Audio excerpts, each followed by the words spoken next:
ನಮಸ್ತೆ ಎಲ್ರಿಗೂ. ಇವತ್ತಿನ ವಿಡಿಯೋದಲ್ಲಿ ಜಾಸ್ತಿ ಖರ್ಚಿಲ್ಲದೆ ತುಂಬಾ ಸುಲಭವಾಗಿ ಹೆಲ್ದಿಯಾಗಿ ಮಾಡ್ಬೋದಾದಂತಹ ಚಿತ್ರಾನ್ನ ರೆಸಿಪಿನ ಹೇಳ್ಕೊಡ್ತಾ ಇದ್ದೇನೆ. ಕಾಯಿ ತುರಿಯನ್ನು ಹಾಕಿ ಮಾಡೋದ್ರಿಂದ ತಿನ್ನೋದಕ್ಕೂ ತುಂಬ ರುಚಿಯಾಗಿರುತ್ತೆ, ಆರೋಗ್ಯಕ್ಕೆ ಕೂಡ ತುಂಬಾ ಒಳ್ಳೆಯದು. ನಿಮಗೆ ನಮ್ಮ ಈ ವಿಶೇಷವಾಗಿರುವಂಥ ವಿಡಿಯೋ ಇಷ್ಟ ಆದರೆ ಈ ವಿಡಿಯೋನ ಲೈಕ್ ಮಾಡಿ, ಹಾಗೆಯೇ ನೀವು ಮಾತ್ರ ನೋಡೋದಲ್ಲ ಬೇರೆಯವರಿಗೆ ಕೂಡ ಶೇರ್ ಮಾಡಿ. ಫಸ್ಟ್ ಟೈಮ್ ನೀವು ನಮ್ಮ ಚಾನೆಲ್ನ ನೋಡ್ತಾ ಇದ್ದರೆ ದಯವಿಟ್ಟು ಸಬ್ಸ್ಕ್ರೈಬ್ ಆಗಿ, ಯಾಕಂತಂದರೆ ನಾವು ನೆಕ್ಸ್ಟ್ ಹಾಕುವಂಥ ಕೂಡ ಎಲ್ಲ ವೀಡಿಯೋಸ್ಗಳನ್ನು ನೀವು ಮಿಸ್ ಮಾಡದೆ ನೋಡ್ಕೋಬೋದು. ಥ್ಯಾಂಕ್ಸ್ ಎಲ್ರಿಗೂ. ನೋಡಿ, ಚಿತ್ರಾನ್ನ ಮಾಡೋದಕ್ಕೆ ನಾನು 2 ಕಪ್ಪಷ್ಟು ರೈಸನ್ನು, ನಾರ್ಮಲ್ ಆಗಿ ಅನ್ನ ಮಾಡುವಂಥ ರೈಸನ್ನು ಒಂಚೂರು ಉಪ್ಪು ಹಾಕಿ ಬೇಯಿಸ್ಕೊಂಡು ಇದೊಂಚೂರು ತಣ್ಣಗೆ ಮಾಡ್ಕೊಂಡು ಇಟ್ಕೊಂಡಿದ್ದೇನೆ. ಇವಾಗ ಸ್ಟವ್ ಮೇಲೆ ಒಂದು ಬಾಣಲೆಯನ್ನು ಇಟ್ಬೇಡಿ, ಒಂಚೂರು ಬಿಸಿ ಮಾಡ್ಕೊಳ್ಳಿ. ಅದಾದ ನಂತರ ಇದಕ್ಕೆ 1 ಟೇಬಲ್ ಸ್ಪೂನಷ್ಟು ಕುಕ್ಕಿಂಗ್ ಆಯಿಲನ್ನು ಹಾಕ್ಕೊಂಡು ಮತ್ತು ಇನ್ನೂ 1 ಟೇಬಲ್ ಸ್ಪೂನಷ್ಟು ನಾನು ತುಪ್ಪನ ಹಾಕ್ಕೊತಾ ಇದ್ದೇನೆ. ಇದು ಮನೆಯಲ್ಲೇ ಮಾಡಿರುವಂಥ ಶುದ್ಧವಾಗಿರುವಂಥ ತುಪ್ಪ. ಚೂರು ಕಾದ ನಂತರ ಒಂದು ಸ್ವಲ್ಪ ಹಸಿ ನೆಲಗಡಲೆಯನ್ನು ಹಾಕ್ಕೊಂಡು ಮೀಡಿಯಮ್ ಉರಿ ಇಟ್ಕೊಂಡು ನಾವು ಹುರಿದ್ಕೋಬೇಕು.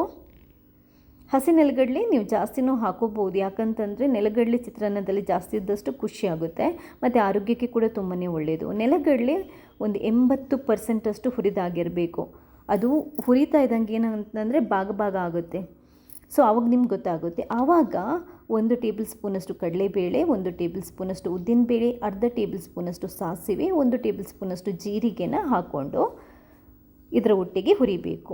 ಸೊ ನಿಮಗೆ ನೆಲಗಡಲೆ ಪೂರ್ತಿ ಹುರಿಯುವಾಗ ಈ ಕಡಲೆಬೇಳೆ ಎಲ್ಲ ಹಾಕಿದ್ವಲ್ವ, ಅದು ಹುರಿದಿರುತ್ತೆ, ಜೀರಿಗೆನೂ ಸಿಡಿದಿರುತ್ತೆ.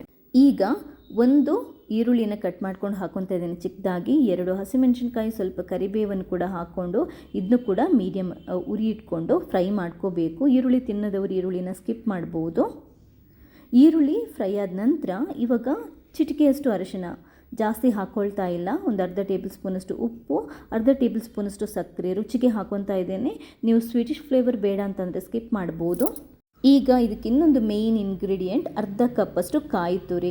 ಈ ಚಿತ್ರಾನ್ನದ ರುಚಿನ ಡಬಲ್ ಮಾಡೋದು ಇದೇ ಕಾಯಿ ತುರಿ. ಒಂದ್ಸರಿ ನೀವು ಟ್ರೈ ಮಾಡಿ. ಯೂಶ್ವಲ್ ಆಗಿ ಚಿತ್ರಾನ್ನಕ್ಕೆ ಕಾಯಿ ತುರಿ ಹಾಕಲ್ಲ, ಬಟ್ ಒಂದ್ಸರಿ ನೀವು ಕಾಯಿ ತುರಿ ಹಾಕಿ ಟ್ರೈ ಮಾಡಿ. ಕೆಲವರು ಹಾಕ್ತಾರೆ, ಹಾಕಲ್ಲ ಅಂತಲೇ ಏನೂ ಇಲ್ಲ. ತುಂಬ ಅಂತಂದರೆ ತುಂಬಾ ರುಚಿಯಾಗಿರುತ್ತೆ. ಮಿಕ್ಸ್ ಮಾಡಿಕೊಂಡು ಸ್ಟವನ್ನು ಬಂದ್ ಮಾಡಿ ಇದನ್ನ ಕೆಳಗಿಳಿಸ್ಬೋದು. ಈಗ ಒಂದು 1/4 ಲಿಂಬೆ ರಸನ ಹಿಂಡ್ಕೊತಾ ಇದ್ದೇನೆ. ನಾನು ಲಿಂಬೆ ರಸ ಜಾಸ್ತಿ ಹಾಕಲ್ಲ, ನನಗೆ ತುಂಬ ಹುಳಿಯಾದ್ರೂ ಇಷ್ಟ ಆಗಲ್ಲ. ಇದಕ್ಕೆ ಇನ್ನೊಂದು ಸೀಕ್ರೆಟ್ ಇಂಗ್ರೀಡಿಯೆಂಟ್ ಅಂತಂದರೆ ಹುರಿದಿಟ್ಟಿರುವಂಥ ಮೆಂತೆ ಪುಡಿ ಒಂದು ಸ್ವಲ್ಪ ಚಿಟಿಕೆಯಷ್ಟು ಹಾಕ್ಕೊಳ್ಳಿ. ಫ್ಲೇವರ್ ಡಬಲ್ ಆಗುತ್ತೆ, ತುಂಬಾ ಚೆನ್ನಾಗಾಗುತ್ತೆ. ಮೆಂತೆ ಪುಡಿ ಹಾಕಿಲ್ಲದಿದ್ರೂ ತೊಂದರೆ ಇಲ್ಲ.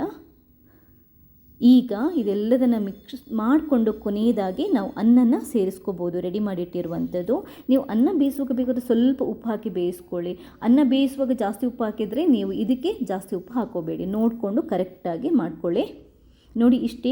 ಆ್ಯಕ್ಚುಲಾಗಿ ಚಿತ್ರಾನ್ನ ಕಲಿಸುವಾಗಿರ್ಬೋದು, ಪುಳಿಯೋಗರೆ ಕಲಿಸುವಾಗಿರ್ಬೋದು, ಸಾಂಪ್ರದಾಯಿಕವಾಗಿ ಕೈಯಲ್ಲೇ ಕಲಿಸುವಂಥದ್ದು ಕರೆಕ್ಟಾಗಿ ಮಿಶ್ರ ಆಗುತ್ತೆ ಅಂತ. ಸ್ಪೂನಲ್ಲೆಲ್ಲ ಕಲಿಸಿದ್ರೆ ನಮಗೆ ಕರೆಕ್ಟಾಗಿ ಬರಲ್ಲ. ಕರೆಕ್ಟಾಗಿ ಅನ್ನಕ್ಕೆ ಮಸಾಲೆ ಎಳ್ಕೋಬೇಕು ಅಂತಂದರೆ ಕೈಯಲ್ಲೇ ಕಲಿಸ್ಕೋಬೇಕು. ಇವಾಗಿನ ಸ್ಟೈಲಲ್ಲಿ ನಾವೆಲ್ಲ ಸ್ಪೂನಲ್ಲಿ ಕಲಿಸ್ಕೊತೀವಿ, ಬಟ್ ಸಾಂಪ್ರದಾಯಿಕವಾಗಿ ಕೈಯಲ್ಲೇ ಕಲಿಸ್ಕೊಳ್ಳುವಂಥದ್ದು. ಕ್ಲೀನ್ ಕೈಯಲ್ಲಿ ಕಲಿಸ್ಕೊಳ್ಳಿ. ಕೊನೆಗೊಂದು ಸ್ವಲ್ಪ ಕೊತ್ತಂಬರಿ ಸೊಪ್ಪನ್ನು ಹಾಕಿಬಿಟ್ಟು ಮತ್ತೊಂದು ಸರಿ ಮಿಕ್ಸ್ ಮಾಡಿದರೆ ರುಚಿಯಾಗಿರುವಂತಹ ಚಿತ್ರಾನ್ನ ರೆಡಿ. ಕಾಯಿ ಹಾಕಿರುವಂಥ ಚಿತ್ರಾನ್ನ ರೆಡಿ. ಒಂದ್ಸರಿ ಟ್ರೈ ಮಾಡಿ, ಮರೆಯದೆ ನನಗೆ ನಿಮ್ಮ ಫೀಡ್ಬ್ಯಾಕ್ನ ತಿಳಿಸಿ. ಈ ರೆಸಿಪಿ ಇಷ್ಟ ಆದರೆ ನೀವು ಮಾತ್ರ ನೋಡಬೇಡಿ, ಬೇರೆಯವರಿಗೆ ಕೂಡ ಶೇರ್ ಮಾಡಿ. ಥ್ಯಾಂಕ್ಸ್ ಎಲ್ರಿಗೂ.